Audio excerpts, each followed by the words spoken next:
us. We've got people from all over the world here. We've got people Hello. from Yeah. Tunisia, Kazakhstan, Wow. everywhere. Hi, Nnenne. Wow. Welcome. It's great to have you here. Great to have you too. Thank you for having me, Yeah. Kat. No, And that's good what you're morning, welcome. good afternoon, good evening to everyone joining. I see people joining from Exactly. everywhere, literally. Yeah, we've got a really global community here. So, Nnenne, where are Mhm. you joining us from today? I am joining from Springfield, Missouri, in the United States.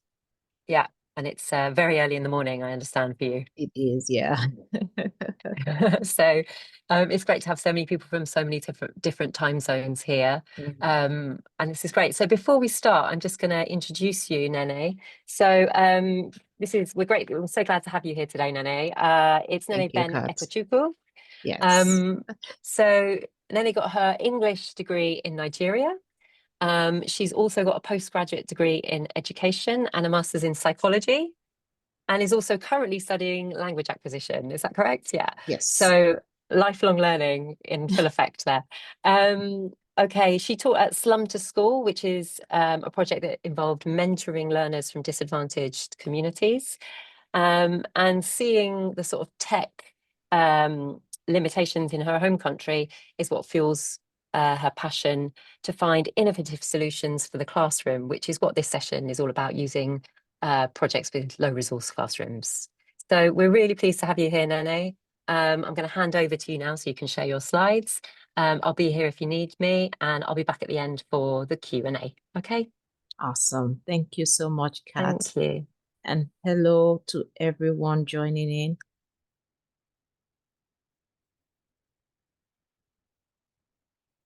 I hope you can all see my slides now. I'll try as much as, like, there are so many messages coming in at the same time. I will try my best to keep up with the chat. Thank you everyone for joining. I am so grateful to be here. And today we will be looking at using low-tech resources in projects. And yes, I am a teacher. I currently teach English for academic purposes at the English Language Institute here in Springfield, Missouri. And I also have the opportunity to work in the English for general purposes section, where we have to teach refugees and immigrants survival English. Um, I mean, people are coming in. There is so much migration going on. And remember that there is no generational preference for whoever chooses to relocate or find a new means of living. And so we have people ranging from young adults to senior citizens literally in our class. And that has inspired this topic of using low-tech resources in projects. Just like Kat said, this is something that I noticed in the class, and it has made me go a little bit deeper on how best to serve this populace of people from different parts or different learning spectrum. So my plan today is for us to look at my experience teaching with low-tech resources, and then we will look at a project that we did in class. The name of this project, like you see there, is My Wonder Project. I will be explaining this as we go on. We will also try, if there's time, to look at some idioms and expression activities that was done and how we can overcome technology limitations. We would also be grateful if you can share your own ideas of using low-tech resources. And then we'll have time for questions. I am excited and I really would love to hear your comments and questions and feedback on this topic. So John Dewey once said, education is a lifelong learning process. And this is something that does not restrict you based on your age, based on your gender, based on your environment, based on your upbringing. People will always search out information, look for ways to keep improving themselves. And like I said earlier on, it has nothing to do with the generation you find yourself in. For some people, technology comes easy, but it will also, it doesn't come as a surprise to know that some people still struggle with basic, what we may term basic technology. And remember that people in some generations, once upon a time, a pen and a paper was low tech. At some point, it was even high tech. And now we are facing out of that point where the appreciation for learning with pen and paper is not something we consider tech again. However, with the current state of technology that we find, we still see that some people struggle with even using a computer or a laptop. And I like this studies that was done by Shimei, which shows that mobile phones offer value opportunities for language learning. As much as we think mobile phones is something that is common and everybody has access to, most times it is restricted to phone calls and chatting. But there is more that we can do with phone calls. And there has been some kind of narrative about using phones in class because, yes, it can be distracting, especially when there are no housekeeping rules or there are no boundaries set in the class. But as much as the phones can be distracting for students, it can also be a source of learning, especially for those who are acquiring a new language.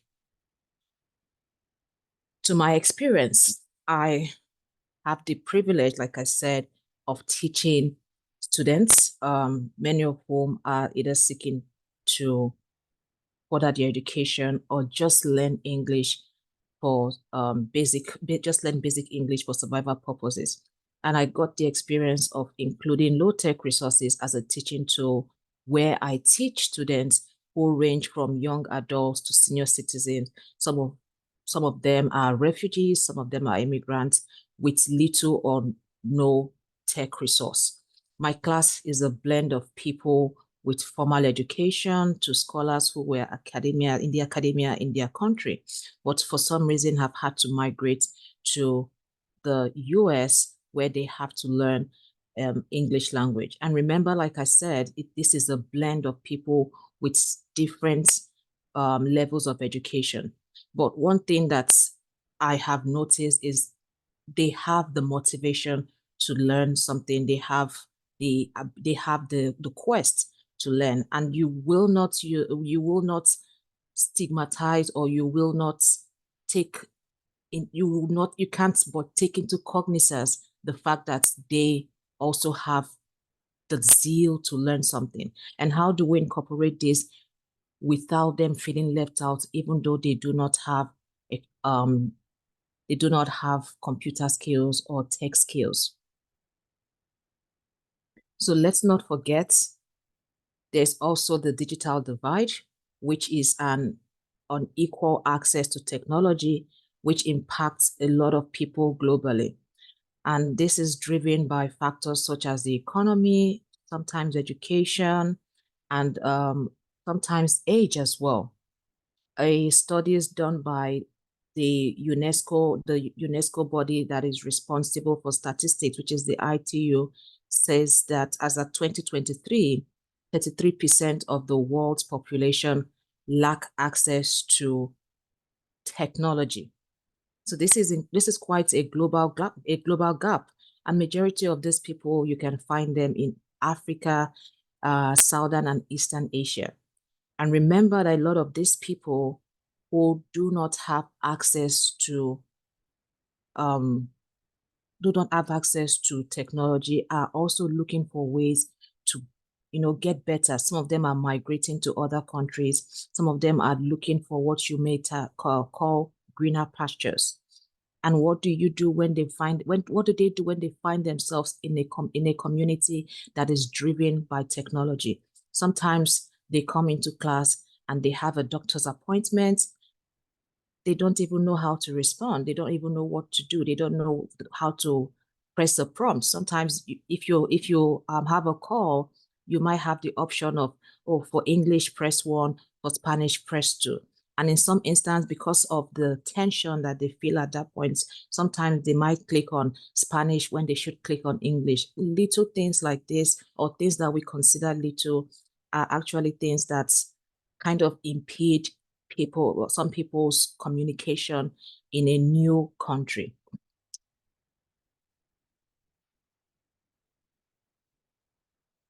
So as an ESL class, what we seek to do is to offer a culturally responsive class that embraces diversity. In my current class, I have people from different continents, Tanzania, Ghana, Haiti, Afghanistan, Syria, Myanmar, Pakistan, different people from different classes who have different cultural norms.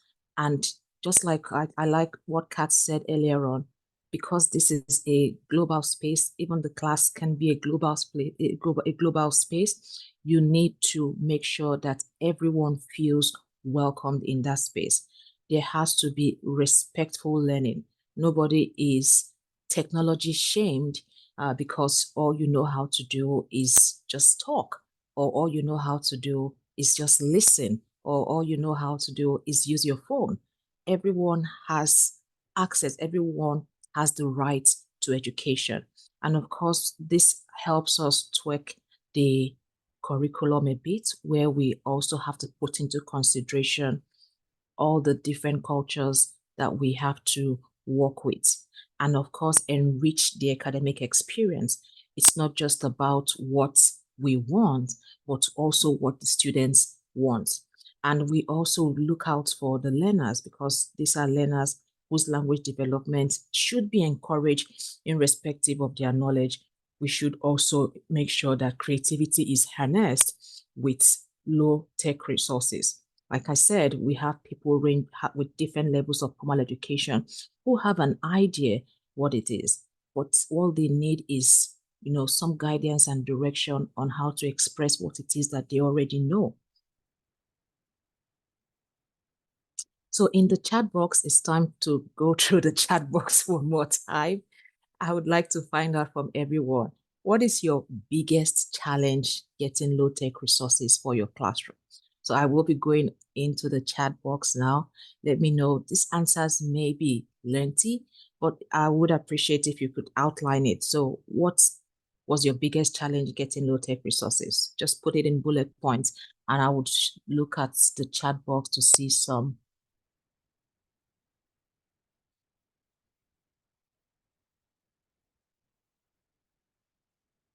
Thank you. Someone says the biggest challenge, most students don't have access to internet. Limited budget. Projectors are not there. Big number of students. Wow.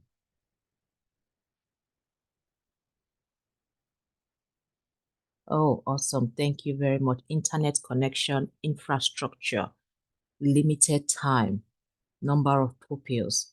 These are real-time concerns about technology, because not everyone has access to internet. Just like we said earlier on, there is still that digital divide.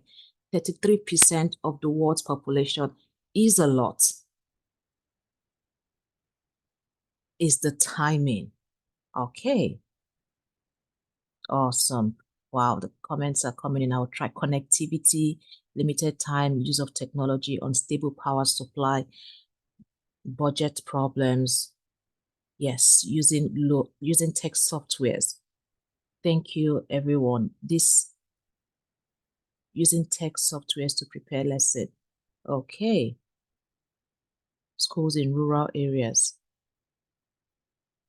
Awesome. Thank you, everyone, for that. All right. I will still try to keep looking into the comment section.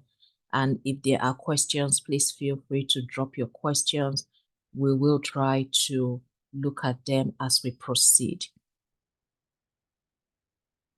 Like I said, the mobile phone that we use, one thing that's just like everyone said, most people said, not everyone, just like what some people said in the chat box, Internet connection can be a problem. Budgeting can also be a problem. Sometimes connection as well can also be a problem. And these are things that we also factor in because it can happen to anyone. This is lack of material. Someone is also saying, and not confident of using new tech. Okay, this is also a very true experience. Awesome. So for this project, what we did was we used a mobile phone recorder. And the beauty of it is you don't need internet connection for this. You don't need a high-tech phone, a mid-range phone, a phone that you can use for your daily, chatting and calling. A very simple phone is something that we can use. Okay. And for this project, I would also want to ask another question in the chat box. How do you use a mobile phone recording tool in your classroom? If you have ever used a mobile phone recording tool in your classroom, can you share your experience using a mobile phone recording tool? Anyone?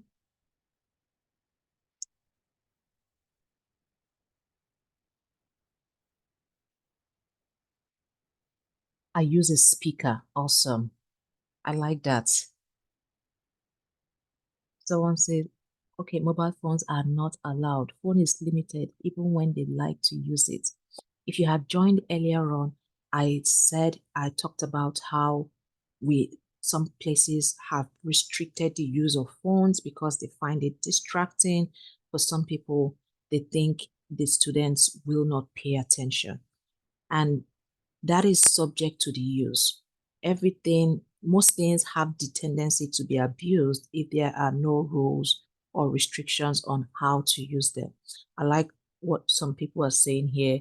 Use them for speaker, Bluetooth speaker, used it for listening activity, listening exercise. Okay, a phone is not allowed in our school. I love that. We used it for a podcast and data show.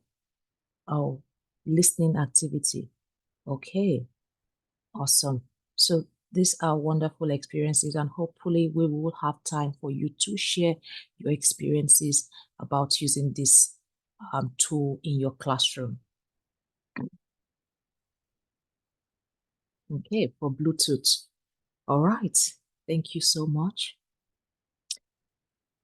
So what inspired this project? Like I said, I have had the experience of teaching in Nigeria in a community where there was no access to internet connection, but there were students who were willing to learn, who were fast learners, who just wanted to have an experience of what a classroom setting was like. And interestingly, I moved to the United States. And I also found out that even though it's not in the same environment, these concerns are real. And I got into teaching English for general purposes for the immigrant and some migrants population and refugees.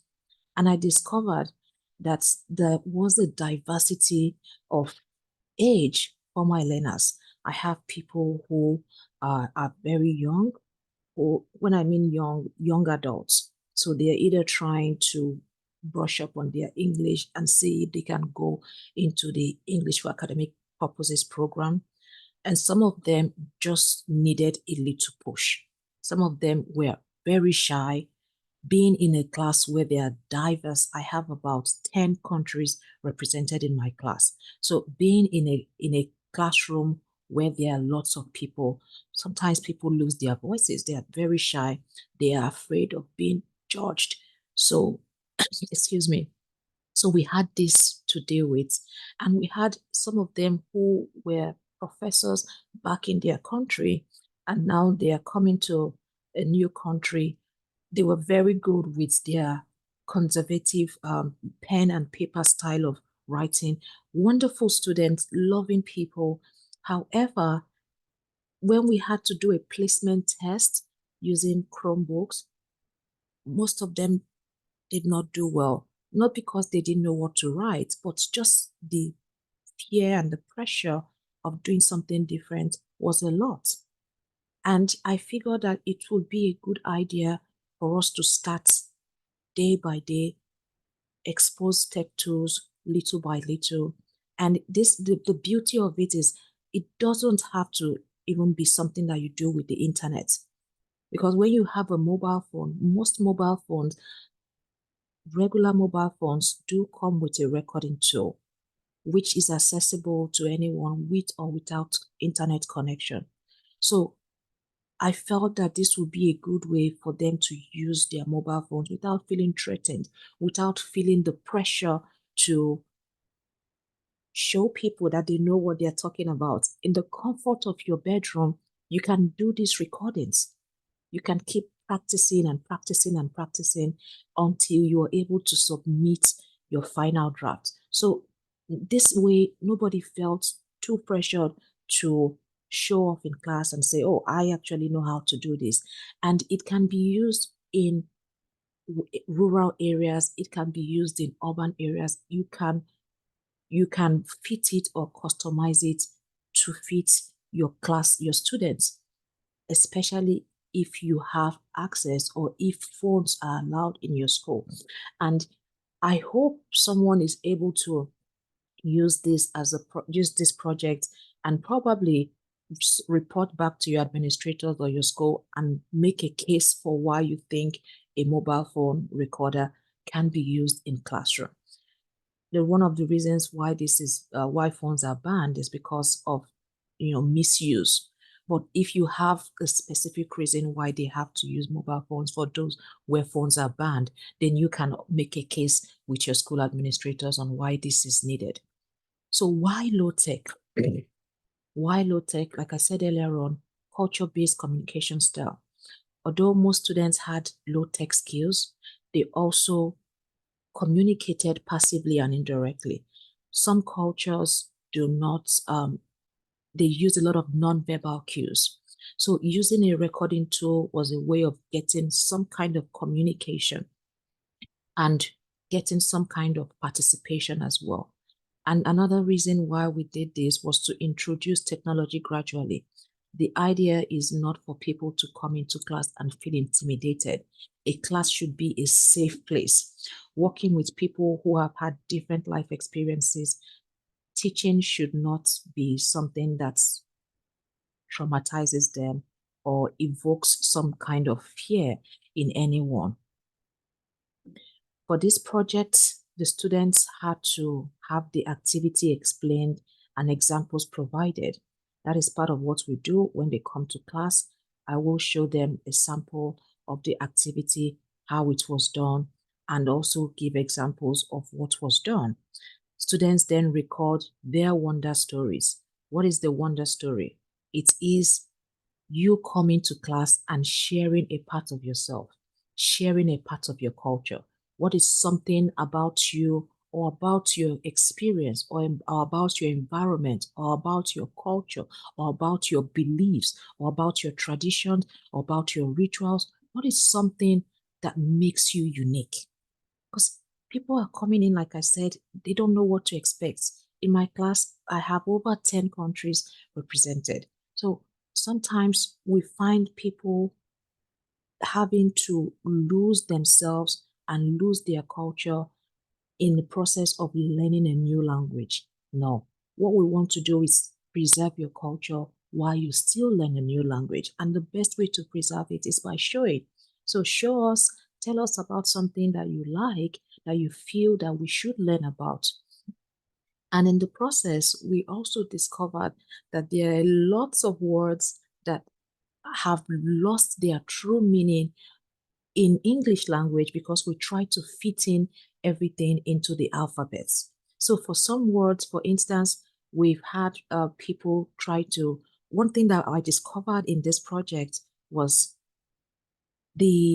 what we call mortar and the peso in most African homes. So we have the big mortar and the pestle for pounding.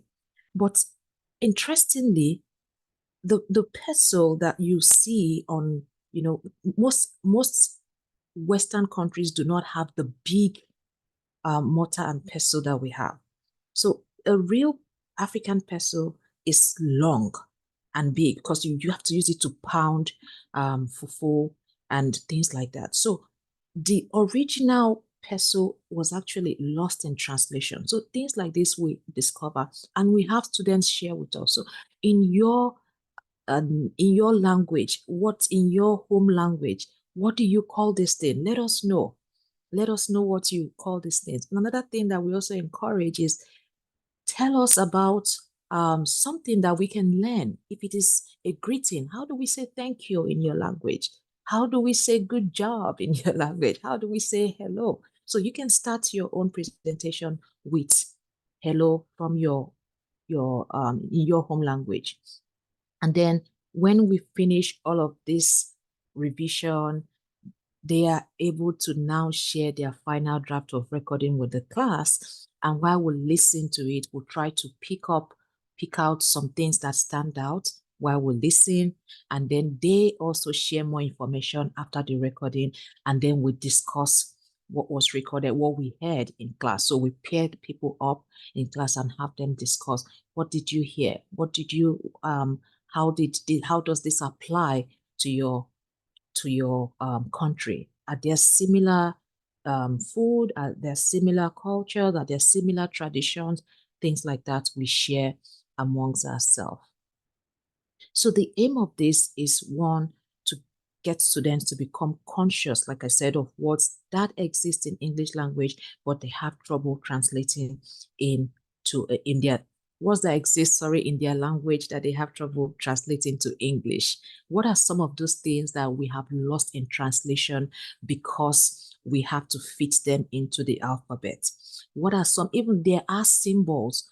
Some countries use symbols as a means of expression, but some of those things have been lost because there was no way to fit it into the alphabet. So we also do this with the aim of having them highlight their cultures through photos, through videos, or even taste tests. Sometimes they bring traditional snacks, which we sample, and some people say, oh, this is actually very similar. However, we do this differently, or we have a different name for it. So just having them open up and see how similar some cultures are is a way of getting some of the students, especially those who are shy in the first week, to come out of their shells and encourage relationship skills. So we enlighten them about the different cultures by teaching them and also helping to preserve those language, those festivals and outfits. So we have dress in your traditional outfits day where you can come to class, and you don't have to even dress up. It could be a cultural symbol that you can come to class and show us why that symbol or why that object is important to you. So here is how it works. The research, of course, the idea is not for you to just go online and get something and send in. No, we want you to go online, see if you can find something that you want, or some people don't even have to go online. You can talk to your parents or people around you that you know may give you more information about something in your culture, and you then create your presentation, which sometimes take about 7 weeks because we're going back and forth, and it is in a series. So it's called the My Wonder Series project. They do the first recording, which sometimes is between 1 minute, between 50 seconds to 1 minute. And then they keep progressing gradually. They can increase it because at that time they are comfortable. People are happy. People are learning something new about their culture. There is a lot of communication going on in class, and then we restrict the presentation time as well, so nobody gets too excited, because at some points people really get into sharing their culture, even those that find it difficult to communicate in class. So we also have guidelines. Like I said, there is a time limit of how you should present. It starts off with the first one between 50 seconds to 1 minute, and then we move on gradually. You can increase it in the second one. There is actually a final draft where you have a big presentation on what you have shared with us so far. So at the end of the term, or this yeah, at the end of the term, they get to share they get to give us an overview of what they have shared over time. And we make sure that it is content focused. So this is something that we are learning, whether it's about your tradition, whether it's about your food, whether it's about some kind of culture. Like recently, we learned about the coming of age tradition, and we found out that it is, even though the celebrations are different, but for different cultures, there are different ways to celebrate people coming of age, becoming adults. And also, when you make your final presentation, it should be visually appealing, because there's something about photos and images that just gets people, that kind of stimulates them visually. So what you will need for this is a basic mobile phone with a functional microphone. Just like some people shared earlier on, they actually use mobile phones as a recording tool. Some people use it as Bluetooth speaker. So in this case, you would need a phone that has a speaker that is clear and functional. And if you want to take it a bit higher, so this is where we kind of take it a little bit higher, you can use editing tools. If you're feeling artistic and creative, you can use an editing tool to edit the recording so it looks crisp and clear and podcast quality. Someone shared earlier on that the person uses mobile phone for podcast. So if you want to make this into a podcast, then you can introduce the editing tool. So here we have Vision Audio and Audacity. And the beauty of it is that these are free editing tools that you can use. And we try to encourage them to craft concise talking points. So these people are sometimes intermediate, and they have, sometimes there are mistakes when they talk, but at this point, it's either we're trying to recast, or we just try to encourage. The idea is just to encourage them to keep talking. And in the final draft, they may have improved a lot, that it seems they feel very proud of their final script most times. So we make it short and encourage them to just highlight the key points for the different sections or segments that they will be covering in their culture. So here are examples of some of the My Wonder activity that we did using a phone recorder. So I will play this and hope you can hear from your end.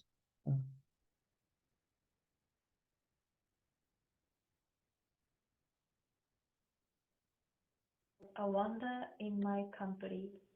I recommend everyone visit Kumanokoto in. Hello everyone.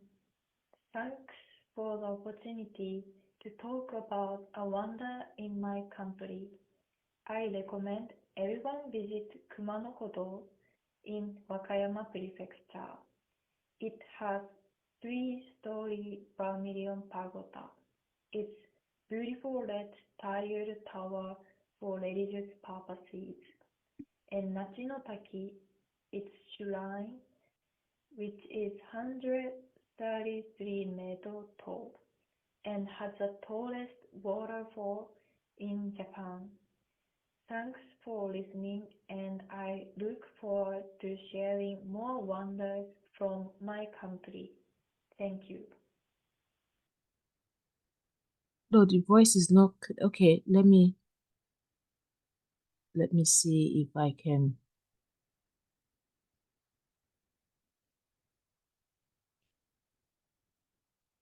Okay, I think I have that, the volume increased. Let's see. Hello, everyone. Thanks for listening to the wonders we've talked about. Today's wonder is in Ghana, Africa. in the Tong Hills. There is a special place called Tenzhou. Here, the Talensi people live in traditional homes made of earth.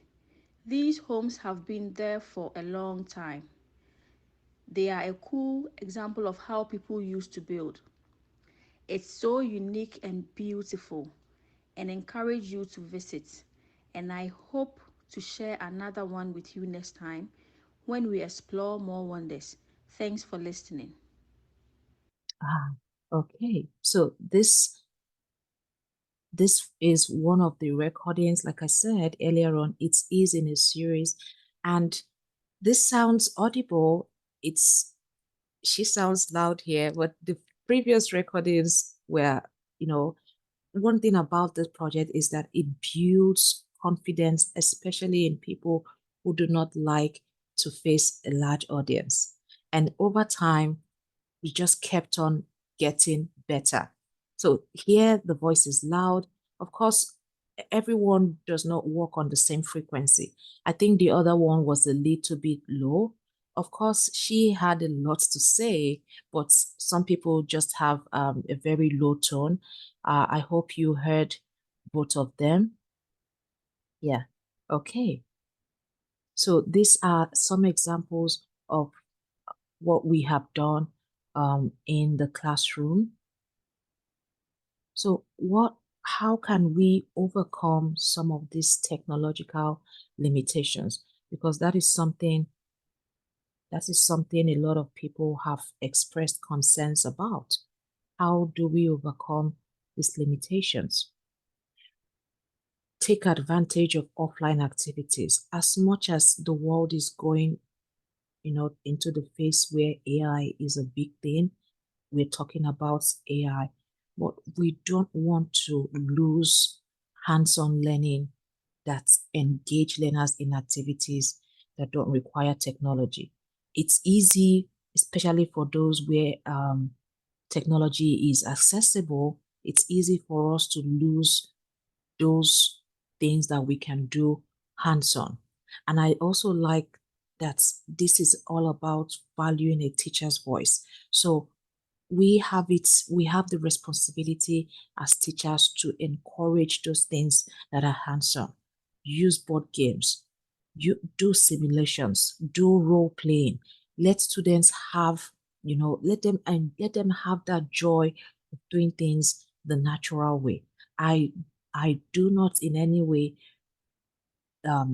discredit or undermine the use of AI for those that have gotten to that aspect. But then there are still real situations where people do not have access to basic technology. So there is beauty and joy in hands-on learning activities. Group activities is something that I love so much, pairing students up. And in this instance, I also like to be culturally sensitive and culturally aware. So for people who have reservations with working with some kind of people, whether it's the opposite sex or for cultural beliefs, we put all of that into considerations and make sure that the pairing is done in a way that everyone feels safe. And collaborative learning techniques such as jigsaw puzzles, this is to stimulate their cognitive abilities. We also do a lot of alibi and bingo. And this was one that I did at the start. Okay, you can't see this, but this is one that I did at the start of our class. This is a bingo I call it a bingo with a twist. So what I do is give them these pieces of paper and have them go around the classroom and try to see if anybody in the class, because I usually have a large class, have them just move around and see how many people can sign or write their names on across the prompts that we have here. So we have things like go around the room and look for someone who can speak at least 2 languages. Guess what? Most of them are bilingual, but they don't even think about themselves as being bilingual. So they go around and they're able to speak. Oh, do you speak? Oh, what do you speak? Oh, I speak this, I speak that. And they're able to get someone to just speak with them. Find someone who has been to three states or 2 states or 2 countries or 3 countries. Find someone who has a friend from a different state or a different continent. and they just go around the class, just creating that cultural awareness. Find someone who has watched a movie that is not that was not produced in their language.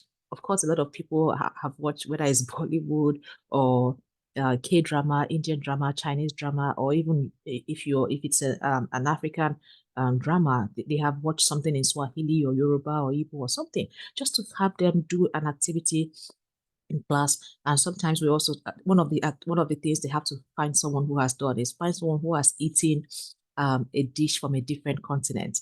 Now, most people don't even realize that things like burger, which you can find in a lot of countries, it's not a typical African dish. So they go around and like, oh, I've eaten. Oh, then they get to sign on those papers, and then there is that activity. There's that icebreaker. This icebreaker works a lot for me. So you can do this kind of hands-on activity. Have them role play. Have them do some kind of alibi. So if you work at a restaurant and I come in with no knowledge of what to do, how would you help me order my meal? We get them to do that. Offer contextualized learning, things that they can use in real time. So if you have a doctor's appointment, what do you do? If you find yourself at the bus station, what do you do? If you find yourself with someone who does not understand how to order something, how would you help the person? If you find yourself, sometimes what I've also noticed at this kind of encourages some kind of empathy among the learners too. Okay? Then take advantage, like I said, okay, I've done that. So these are some of the ways that we have used this project. And if you have, can you share with us, have you ever experimented with class projects that help students share their culture? Please share with us in the chat box. If you have, please put in the chat box, what other activities do you think you can explore in your class with a mobile phone recorder? So please help us with that in the chat box. Have you ever experimented? What other activities could you explore in your classroom with a mobile phone recorder? Let me go back to the chat room. The messages are just coming in. Whoa! Hard signs, that's a good one. Yes, I am going to talk a little bit about the CLIL and okay, we cannot record. All right, asking their introductions, absolutely. Okay, I often use mobile phone built-in recorder or downloaded recorder. Yes, there are two options. You can actually use either of those ones. Ask for directions. Yes, improve pronunciation. That is so true. You can use this in different ways because they also sometimes are able to self-correct just by listening to themselves, because they can actually do this, by themselves and keep recording until they get something that they think they can send in as a draft to help them improve pronunciation. That can also help with that. Yeah, we celebrate World International Day in our school to exhibit the global culture around the world. Absolutely. Student dress up. Okay, thank you very much for that. So just like someone has said earlier on, in addition to all of what we have said, you can also work with teachers in different fields. Have teachers who like you can work with the maths teacher to come up with content, identify teachers who can help you create relevant content to help your students. You can work with a science teacher, EAP teacher can work with ESP teachers, work with English for general purposes teacher, just create collaboration even among the teachers. And also for the content and language integrated learning, this can be helpful. You can do English through music where you are able to help them, for instance, identify or pay attention to different musical instruments, or even listening to lyrics, just being able to understand the emotions that come with some lyrics is something that you can try using this. Okay. So here are some of my references. I would like us to take some questions or take as many questions as we can. And thank you for listening. If you have any questions, we would use the rest of the time. Hopefully we are still on time. Yes, we are. Yes, we Yay. are. Yay. Thank you, Nnenne. That was absolutely brilliant. It was great to hear Thank about your project and also about your teaching context, which sounds really, really interesting, like very, very diverse groups of learners. That's a real challenge, I imagine. Yeah. Okay, so we've got a few questions that we'd like to ask you. So some of the people, a lot of people mentioning that in their contexts, mobile phones are banned. We had Rajiv in the chat saying, you know, how would you do this wonder story if you can't use mobile phones? But I noticed what you were talking about having housekeeping or ground rules for using mobile phones. Can you talk about that a little bit? Like how would you establish those rules so that you could persuade maybe your supervisors to allow you to use phones? Okay. Thank you very much. So when it comes to setting ground rules in the class, I always like to involve the students. We come up with these rules. So when we have to use the mobile phones, this is strictly to review our recordings. As long as it's not break time, if you can, most times the reasons why some of these things are put in place is for the students' good. Not having them use their phones in class is actually very good. However, you have to make a case of why you want to use it. It could be on maybe one day in the week. Start off something small. We're going to have this on Friday afternoons. We will do this for 20 minutes. So when you plan your lesson, when you do your lesson planning, have that time. This is going to be strictly for this. And when it's done, they put it back where it should be. So just being detailed about why you should use it, when you should use it, how you should use it can help you make a case with your administrator. And when you want to use it, ensure that everyone understands what those rules are and stick by it. Have you encountered any problems with that, or has that not been an issue for you? Actually, it has. That's a very good question. It has. Like I said, my class, we have different age group. But what I like about it is because we have different age group, the younger ones who sometimes are not responsive kind of look up to the older ones, and unconsciously they start off a little bit hesitant, but then when they see that more people are participating, they just they move with the collaborative spirit of the class. But initially, they just want to be laid back. They just want to sit and watch and see what do you have to offer. But then we have people who are very enthusiastic about learning, and it rubs off. So that positive energy a lot of times rubs off, and we find that the person who started at the beginning of the term has picked up, is able to do things and be responsible for whatever it is that they are doing. Yeah. And I guess for a lot of your learners, if they've never had an experience of using technology, they might feel, I mean, you use the term technology shamed, which is a great term because we have this idea that everybody knows how to use a mobile phone or everybody has internet access. Whereas, as you mentioned, globally, it's just not the case. Absolutely. How can you encourage learners who have that kind of maybe nerves or don't feel confident using technology? Is it just practice, or are there any other techniques that you use to try to make people feel more empowered to use technology? That's a very good question. So we have, the thing is, we have real people with real issues like this. And like I say, it doesn't happen overnight. If you cannot record yourself, it's fine. Do what you Yeah. have to do. But if I give the option of writing or just speaking, most times people would latch onto that. But we want to encourage everyone to participate and make use of all four skills. So there is time for you to write, there is time for you to speak, there is time for you to read, there is time for you to listen. But I understand if you cannot buy into it immediately. Start at Right. your own pace and gradually, because when as a teacher, you may set expectations for your students, and that's not what they want. All they need is just to be able to say hello. For some people, that for them is their own achievement level.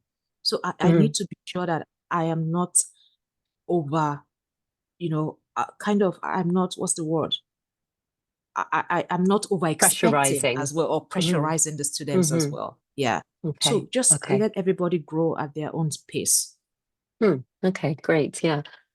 We had a comment from Amsalu in the chat who asked, how can you help learners who are in contexts where, for example, and some people mentioned this in the chat, they don't have any electricity, for example. What would you suggest? Is there any way of incorporating sort of low tech in those kind of contexts? That's a very good question. So whether you're using recorder or any form of low tech, as a teacher, you are trying to encourage whether it is receptive or productive skills. So they can start talking in pairs. One thing that I have noticed is icebreakers makes people a little bit comfortable. So try the icebreakers. I shared about the bingo with a twist that I use. Having them talk about that is a way to start. And after they have done the icebreaker session, go on to the next day. So find out what language, if it is a language icebreaker that we used, and you found someone who speaks 2 languages, you can ask what languages are those, and then they share, and they just like that, communication is encouraged. So you want to, as much as possible, the idea is not for us to really insist, especially in rural areas or areas anywhere where you cannot use a recorder, but you can have them speaking and writing those things, because the idea of this is to also preserve their culture. So in those groups where you have talked about those things, share, even if it's those words that have been lost in translation. Can you describe it? Let's know what it is. And we can find people who have similar experiences within the group. So I encourage a lot of peer groups. They work together a lot in my class. Yeah. Okay, thank you. So I just realized, Nnenne, you're still sharing your screen. You can stop that now so we can see you. Okay.